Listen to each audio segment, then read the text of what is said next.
महाकुंभ 2025 की तैयारियां पूरी हो चुकी है। बात करें यदि इस महापर्व की तो एनडीटीवी के इस महाकुंभ अर्थशास्त्र कार्यक्रम में हमारे साथ बात करने के लिए कवि और लोगों के बीच जाने माने मनोज मुंतशिर शुक्ला जी मौजूद हैं। नमस्ते सर, सबसे पहले तो एक बात ये दर्शकों को ज़रूर बताएंगे कि आप भी इलाहाबाद जो भी प्रयागराज है वहाँ से हैं। कुछ आपकी यादें बताइए, कुछ आपकी ऐसी मेमोरीज बताइए जो महाकुंभ की रही हैं, जब भी वहाँ पर आयोजन होता है कैसा अनुभव रहा है आपका? मैं इलाहाबाद विश्वविद्यालय में पढ़ता था और मैंने उस दौरान देखा है कि पूरा शहर कैसे सेलिब्रेट करता था। कुंभ की पदचाप जब सुनाई पड़नी शुरू होती थी कि भाई आने वाला है, 2 महीने बाद, 3 महीने बाद। यहाँ सर्दियों का मौसम शुरू हुआ और अर्धकुंभ और कुंभ दोनों मैंने देखे हैं। मुझे लगता है पूरी दुनिया में ऐसा दृश्य आपको कहीं और देखने को नहीं मिलेगा, लेकिन ये दृश्य अब मल्टीफोल्ड बड़ा हो चुका है कि पहले था, एक शहर था, एक प्रदेश था, कुछ साधु संत थे जो कुंभ और महाकुंभ का महत्व समझते थे, इसको सेलिब्रेट करते थे।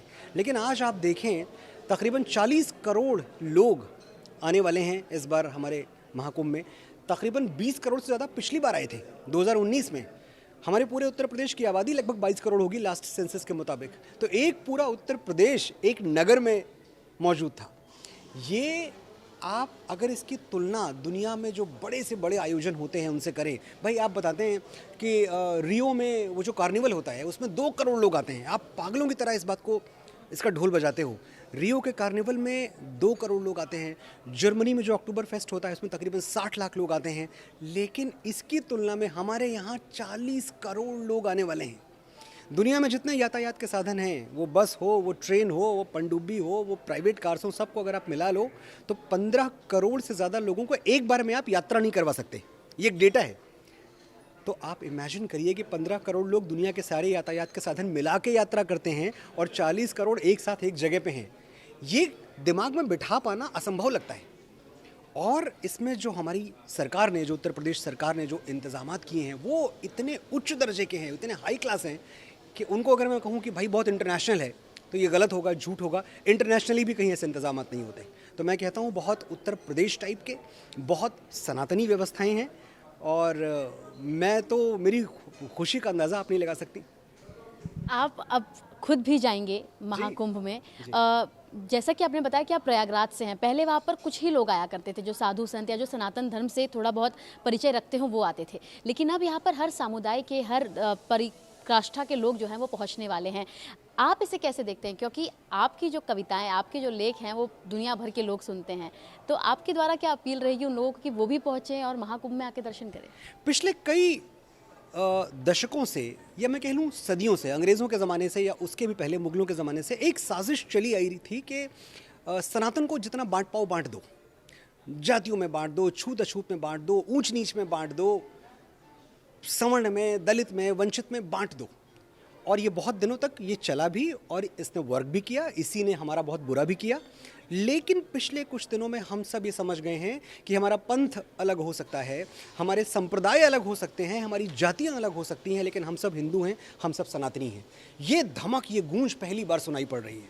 और इसीलिए इतने बड़े स्केल पे, इतने बड़े कैनवस पे जब महाकुंभ हो रहा है तो हम देखते हैं कि अभी पिछले साल जब हमारा 22 जनवरी को रामलला की प्राण प्रतिष्ठा हुई, तब सनातन का एक महोत्सव शुरू हुआ। और उस महोत्सव की जो अगली गूंज है, जो उसका अगला शंखनाद है, वो महाकुंभ है। और ये कभी थमेगा नहीं, ये चलता ही रहेगा, ये अनवरत है। अनवर्थ है। बात करें अगर हम उत्तर प्रदेश की, एक बड़ा राज्य है, लेकिन अब से कुछ साल पहले, यानी जो 12 साल पहले महाकुंभ हुआ था, तब शायद उत्तर प्रदेश को वो दर्जा नहीं दिया गया था जो उसका आज दर्जा दिया गया है। आज अगर हम बात करें उत्तर प्रदेश की, तो आप क्योंकि उसी राज्य से हैं, आप कैसे देखते हैं? क्योंकि आर्थिक के अनुसार बात कर ले, इकोनॉमी वाइज बात कर ले, राजनीतिक परिकाष्ठा से भी बात कर ले, तो आप उत्तर प्रदेश को कैसे देखते हैं? कितना आगे है हमारा उत्तर प्रदेश? देखिए, मैं तो उस उत्तर प्रदेश में जन्मा हूँ जहाँ जय श्री राम अगर आप बोल दो, दूसरे को ग्रीटिंग करते हुए जय श्री राम बोल दो, तो आपको दाहिने और बाएं झांकना पड़ता था कि कहीं किसी दूसरे ने सुन तो नहीं लिया, कहीं पुलिस आपको पकड़ के ना ले जाए। मैंने उस उत्तर प्रदेश में आंखें खोली थी, मैं उस उत्तर प्रदेश में पला बढ़ा हूँ। आज जब उत्तर प्रदेश में मैं देखता हूँ कि राम भक्तों की पगधूली से आकाश का रंग भगवा हो गया है, जब मैं देखता हूँ चारों तरफ हर हर गंगे, हर हर महादेव के नारे गूंज रहे हैं, तो मेरे मन में थोड़ी सी कसक होती है कि जब मैं था वहाँ आज से 22 25 साल पहले मैंने उत्तर प्रदेश मुझसे छूट गया, मैं मुंबई आ गया।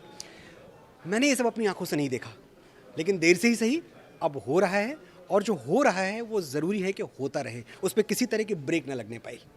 आप इतने अच्छा आप रचनाएं करते हैं, कुछ अगर आपके काम में से कुछ भी आप सुनाना चाहे दर्शकों को जो महाकुंभ से जुड़ा हुआ हो और जैसा आपने बताया सनातन से जुड़ा हुआ। देखिए, मैं एक चीज़ कहूँगा कि मैं बार बार इस बात पे गर्व क्यों करता हूँ कि हिंदुत्व का महामहोत्सव है ये। इसलिए गर्व करता हूँ कि जब महाकुंभ में जब 13 अखाड़ों के संत आएंगे, जब दुनिया भर के मठाधीश महामंडलेश्वर एक साथ आएंगे, तो ये जैसे G20 होता है। G20 एक ऐसी बैठक है जहाँ ये तय किया जाता है कि अब आगे भविष्य क्या होगा इन देशों का और हम किस रास्ते पे बढ़ेंगे। वैसे ये सनातन का G20 है। इसमें सनातन की आने वाली दशा और दिशा निर्धारित की जाएगी, और शायद गंगा मैया के तट से, त्रिवेणी के तट से एक गूंज ऐसी उठे जो लोगों को बता पाए कि हिंदुत्व की विशाल अवधारणा क्या है, जिसमें गिरती हैं सभी नदियां वो सिंधु हैं हम, जिसमें गिरती हैं सभी नदियां वो सिंधु हैं हम, सारी दुनिया को वतन कहते हैं, हिंदू हैं हम। समझना है हमें तो बस ये समझो कि हम होनी से भी डरते नहीं हैं, हृदय करुणा से पर इतना भरा है, अनादर कण कभी करते नहीं हैं। सनातन से हैं इतने स्वाभिमानी, अखिल ब्रह्मांड को हैरान कर दे, जो छीनो तो महाभारत लड़े हम, जो मांगो तो अंगूठा दान कर दे। ये है हमारा हिंदुत्व, इसकी जय जयकार होती रहे, बस यही कामना है।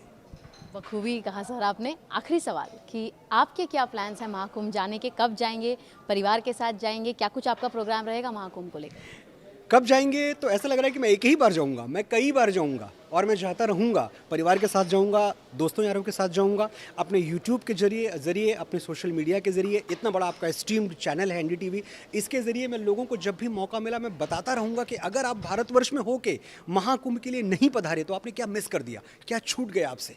तो मैं ये भी करता रहूँगा, मतलब खुद भी आऊँगा और करोड़ों और लोगों को भी मैं महाकुंभ भेजूँगा।